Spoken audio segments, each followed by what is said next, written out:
And appreciate the opportunity to speak about the president's vision for really investing in working families in this country and doing it in a way, particularly after COVID, that the economy is rebuilt so that everyone has opportunities and that not only people at the top realize their full potential and reap all the benefits, but that everyone in this country can benefit from the economic recovery that the president has articulated in the Build Back Better. And, you know, I've been in Congress now 11 years. I don't know that we have ever had a better example of what leadership from the president means in terms of understanding that the best way to grow the economy is to invest in working families, to invest in middle-class families by making sure they can access all of the opportunities that exist in this country. And what are those struggles? Affordable childcare, universal pre-K, job training, lowering prescription drug costs, lowering the cost of health care. All of the many, when the president made his address to the joint session of Congress, what struck me in that speech is that President Biden identified virtually every single struggle I hear about from my constituents in Rhode Island. The high cost of prescription drugs, the high cost of health care, the high cost of child care, the inability to access pre-K, difficulty retraining because of the absence of job training programs. And it's as if the president put together everything I've heard that folks struggle with every day in this country, and he drafted and included those all in the Build Back Better provisions. And so when you take the bipartisan infrastructure bill along with the Build Back Better legislation, which we're about to pass, we're going to create 1.5 million jobs a year for a decade. And that's extraordinary. These are good-paying union jobs. We're going to, for the first time, take on in a serious way the climate crisis. We're going to drive down the costs of everything from prescription drugs to child care to health care.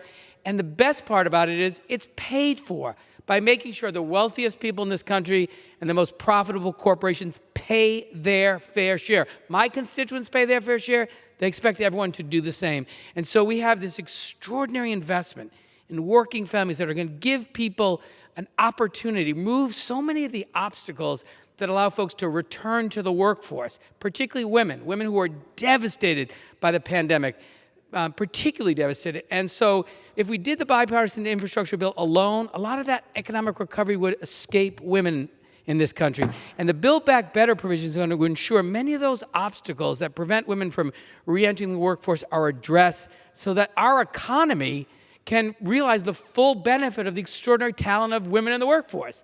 And so that this economic recovery that we're all craving for after 2 years of a very difficult time with this pandemic, that economic recovery is going to reach everyone in this country. And it's going to begin with working families and middle-class families who, for the first time, I think, are going to be the focus of a very comprehensive strategy. So I'm excited. I feel particularly honored to be in Congress in this moment and to thank the president for his leadership in developing a plan to really rebuild the middle class and really to address so many of the challenges that working families face.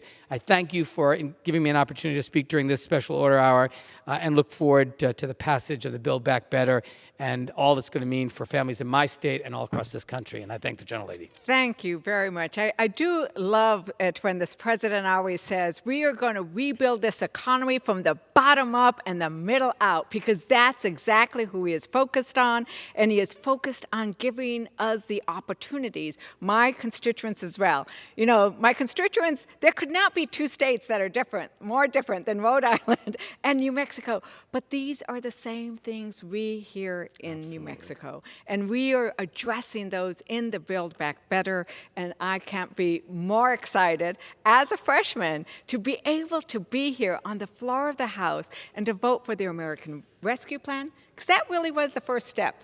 The American Rescue Plan saved our economy. It saved families from homelessness.